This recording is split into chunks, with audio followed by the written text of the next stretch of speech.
2-3 महीने हो गए दो 2 महीने हो गए बच्चे मेरे। एक बच्चा एडा है छोटा जहा या 2 तो बच्चा एडा है जब मैं बाहर लगा फिरना किराया दे जी हाँ किराया दे जी। मेरा मियाँ जरा बीमार है शुगर का मरीज है बच्चे निके निके कमाने वाला कोई नहीं है मकान आ तो घर का औखा चलता कम। साहब जी बहुत गरीब आदमी माड़े आ एक टाइम पकदी एक टाइम पकदी कोई नहीं। शुगर का अटैक हो गया जी मैं जख्म बन गए जी मैं मिक्सियां मारा दिहाड़ी दफा करदा देना आटा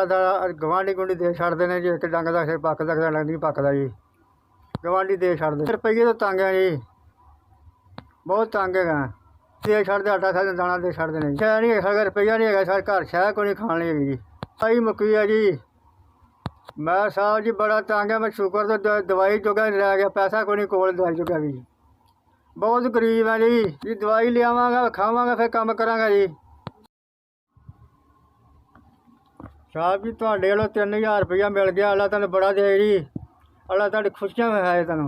तुहाडे बच्चों ने अल्लाह चोखा देवे जी अल्लाह चोखा देवे जी जी अल्लाह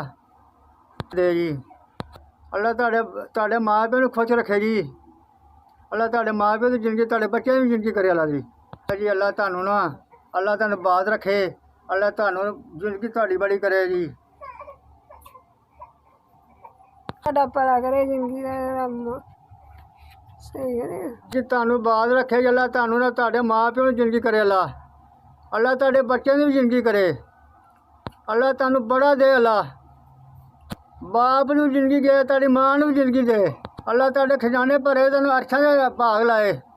तुहानू परेशानी तो बचाया तुहानू बीमारियां अल्लाह बचाया तुहानू जी दवाई लियावांगा खावांगा अल्लाह तो दुआ करांगा शरीर को तुहानू बड़ा अल्लाह रिज़्क देगा अल्लाह खजाने भर रहणगे।